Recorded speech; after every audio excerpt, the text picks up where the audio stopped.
Muito bem, nós estamos aqui mais uma vez para poder compartilhar com você o Evangelho da Graça.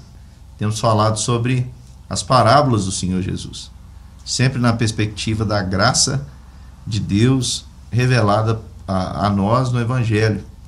E hoje nós vamos meditar no Evangelho de Lucas, capítulo de número 14, a partir do verso 7, os primeiros lugares.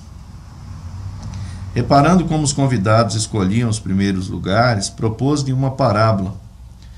Quando por alguém fores convidado para um casamento, não procures o primeiro lugar, para não suceder que, havendo um convidado mais digno que tu, vindo aquele que te convidou e também a ele, te diga: dá o lugar a este, então irás envergonhado ocupar o último lugar. Pelo contrário, quando fores convidado, vai tomar o último lugar, para que quando vier o que te convidou te diga: amigo, senta-te mais para cima.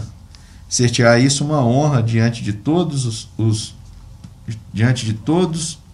mais convivas. Pois todo o que se exalta será humilhado, e o que se humilha será exaltado.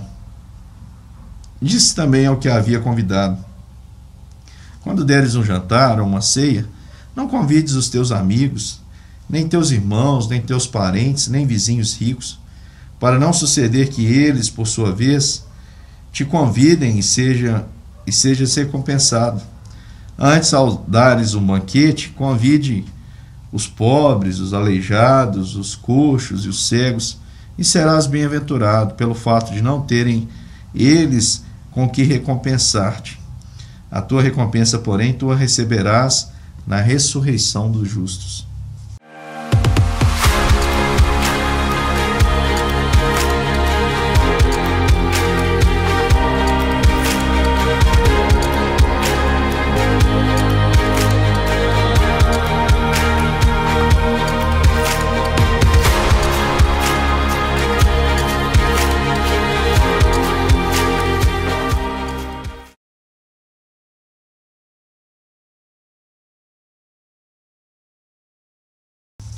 Essa mensagem de Jesus tem muito a nos ensinar.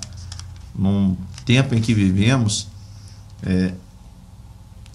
onde os homens buscam não valorizar o seu próximo. Pelo contrário, alguém disse certa vez, eu achei muito interessante essa posição, esse pensamento.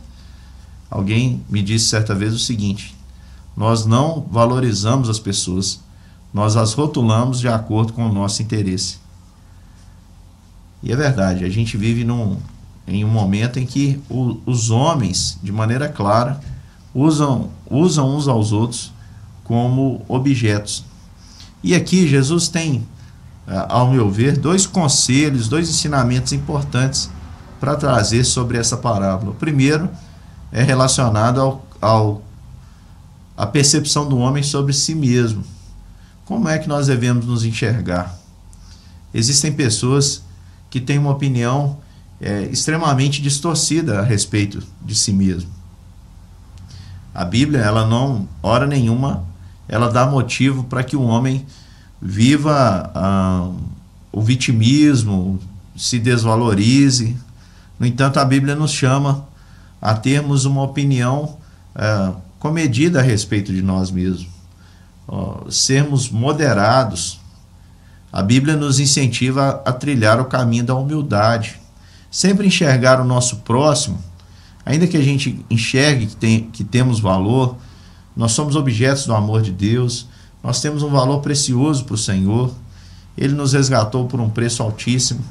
Ainda que você tenha essa concepção, você precisa olhar para o seu irmão, para quem está ao seu redor, e vê-lo sempre como superior a você. E nesse contexto, nós percebemos o seguinte: nessa parábola dos primeiros lugares, nós percebemos que Jesus, ele diz para aqueles homens que ali estão, ele diz: olha, propôs Jesus uma parábola dizendo, versículo 8, quando por alguém fores convidado para um casamento, não procures o primeiro lugar, para não suceder que, havendo um convidado mais digno que tu, o dono da festa ali tem que chegar e dizer: olha, você está ocupando um lugar que não é seu.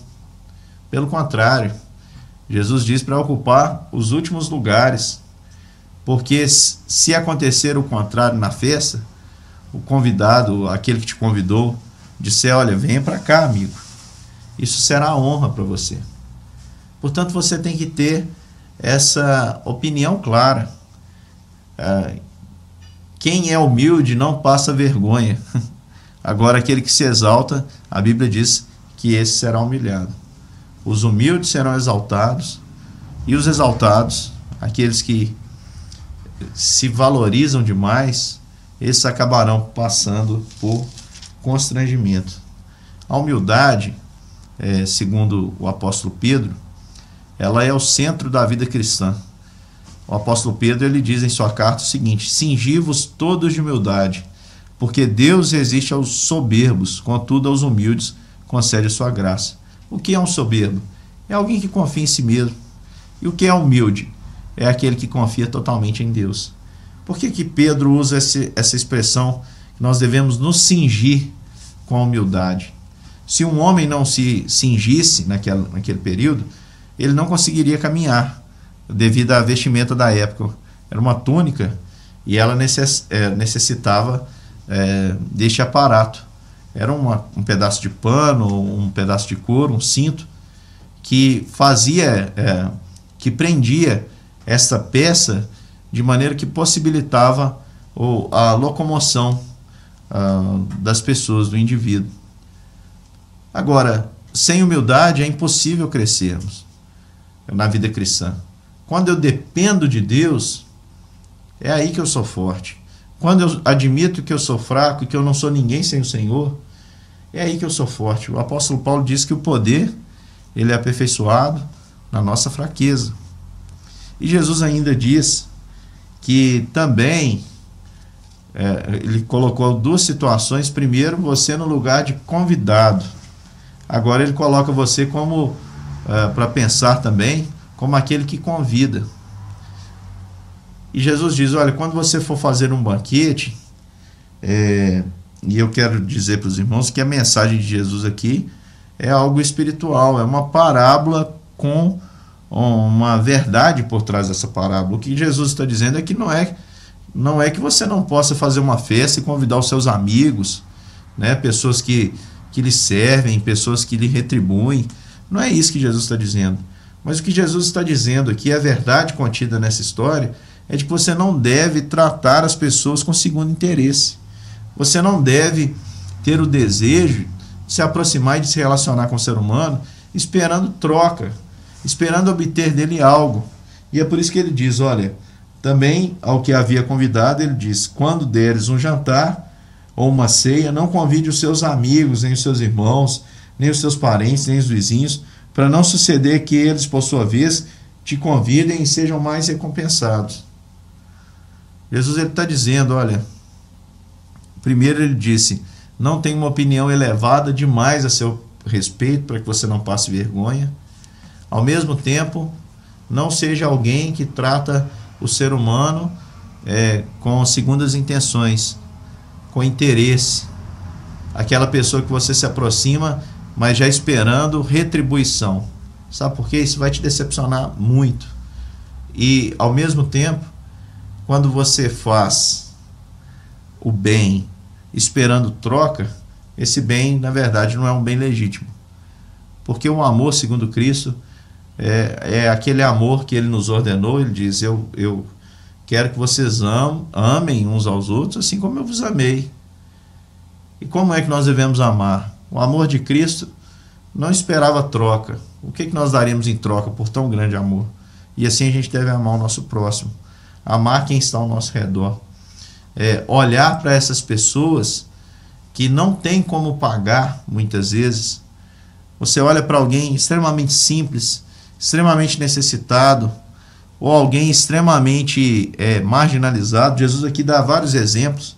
Ele diz, olha, antes vocês deem um banquete e convidem os pobres, gente que não tem como retribuir, os aleijados, os coxos, os cegos, os deficientes físicos. Naquele período, eles se tornavam um grande fardo para a família e acabavam muitas vezes na rua, vivendo de esmolas. E aqui Jesus vem dizer, olha, façam por esses que ninguém olhe por eles. Faça o bem para quem não pode te retribuir, porque esse é, de fato, a maior demonstração e a maior prova de que nós conhecemos o amor segundo Cristo Jesus. Que Deus abençoe e que essa palavra ecoe, continue a ecoar em seu coração por toda a vida.